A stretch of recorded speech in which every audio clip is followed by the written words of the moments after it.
যশোরে রীতিমতো নাটকের জন্ম দিয়েছেন এক নারী ও তার দুই স্বামী। এক নারীকে নিয়ে দুই পুরুষের প্রকাশ্যে এই টানাহেঁচড়া দেখতে সেখানে ভিড় জমিয়েছিল উৎসুক জনতা। এই দৃশ্য দেখে অনেকেই মন্তব্য করেন, এ যেন বিখ্যাত গানের সেই লাইন, বিধি তুমি বলে দাও আমি কার, একটি মানুষ দুইটি মনের দাবিদার। মঙ্গলবার দুপুরে যশোর কোতোয়ালি থানা চত্বরে এই ঘটনা চাঞ্চল্য সৃষ্টি করে।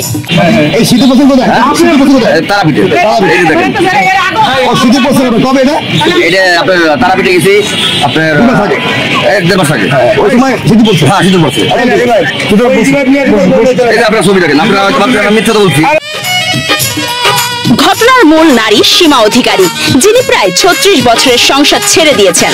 তার সঙ্গে রয়েছে এক ছেলে ও এক মেয়ে।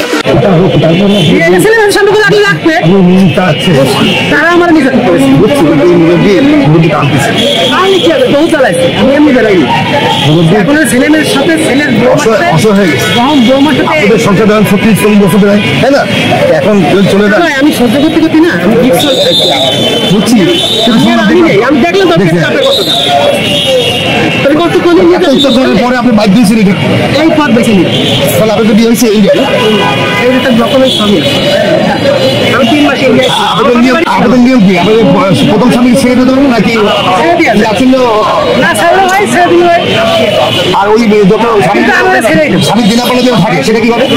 যেমন সোনাগাঁ থাকতে পারে, সম্পদ থাকতে পারে, বাড়িঘর থাকতে পারে, আমার সে দিয়ে দেয়, সে কি করে দেবে?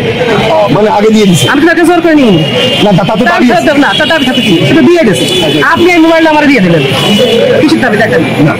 সম্প্রতি সীমা ফরিদপুরের পলাশকুণ্ডুর সঙ্গে সম্পর্কে জড়ান, ভারতে গোপনে বিয়ে করেন, আর গতকাল রাতে তারা হঠাৎ যশোরে হাজির হন।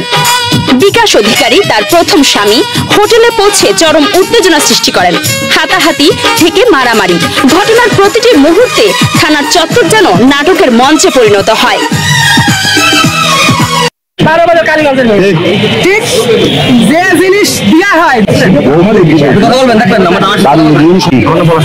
আমরা দীর্ঘদিনের সম্পর্ক 3 বছরের। আমি তার বলছি তোমার সংসার হয় না, নিজের আমি সংসার করবো না, এর সম্পত্তি আছে, এটা নিয়ে আর কিছু নিয়ে আসে, আমি আপনি বলি আমার সম্পত্তি আছে, এগুলো নিয়ে মারি ফেলাই দেবো নাকি না, নাহলে আপনার সাংবাদিক আমি বলে গেলাম হয়তো 1 বছর পর জানতে পারবেন এই মেয়েটা মারা গেছে, আমার আপনার খেলাই দেন।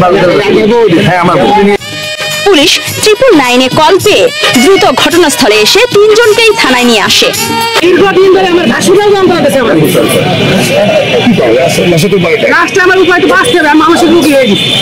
এখন যে ওনার যে সম্পদ আছে আপনি দিতে পারবেন? উনি দাবি করছেন যে ওনার কোনো সম্পত্তি নেই আমরা, যদি আমার দিয়ে থাকে অনুমতি আছে সেই ব্যাপারে উনি চাইবে কি? আচ্ছা তো দিয়ে দিচ্ছেন না, আমি তো ছাড়ি নাকি আমার ওয়াইফ থাকবো না না যে কোনো দিয়ে হয়ে গেছে, আবার ইন্ডিয়া গেছে, সিধু বলেছে না ওই ভিডিও আপনি সিধু বানাইছে ইন্ডিয়া আইছে, সিধুর আর শাখা এই জন্য আমার না সামনে যাওয়া হবে। আমি 36 বছর আগে বিয়ে করেছি, আমার ছেলে চাকরি করে, আমার মেয়ে বিয়ে। তাহলে আপনি মেনে নিচ্ছেন নাকি? হ্যাঁ, 2 সন্তানের মা তার মেনে নিচ্ছেন, ওর গাছ বাদে মেনে নিচ্ছেন।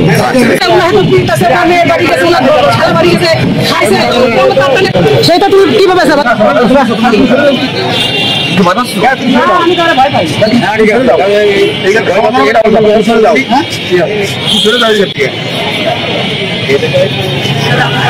সীমা অধিকারী জানান, শারীরিক ও মানসিক নির্যাতন সহ্য করতে না পেরে তিনি সংসার ছাড়তে বাধ্য হয়েছেন।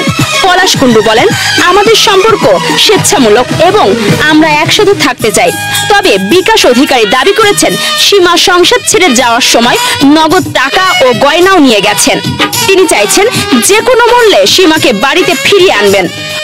কোতোয়ালি থানার তদন্ত ওসি কাজী বাবুল বলেন, মঙ্গলবার বিকেলে 2 জনকে 151 ধারায় আদালতে সোপর্দ করা হয়েছে। আদালত তাদেরকে কারাগারে পাঠানোর আদেশ দিয়েছেন। এছাড়া ওই নারীকে পরিবারের কাছে হস্তান্তর করা হয়েছে।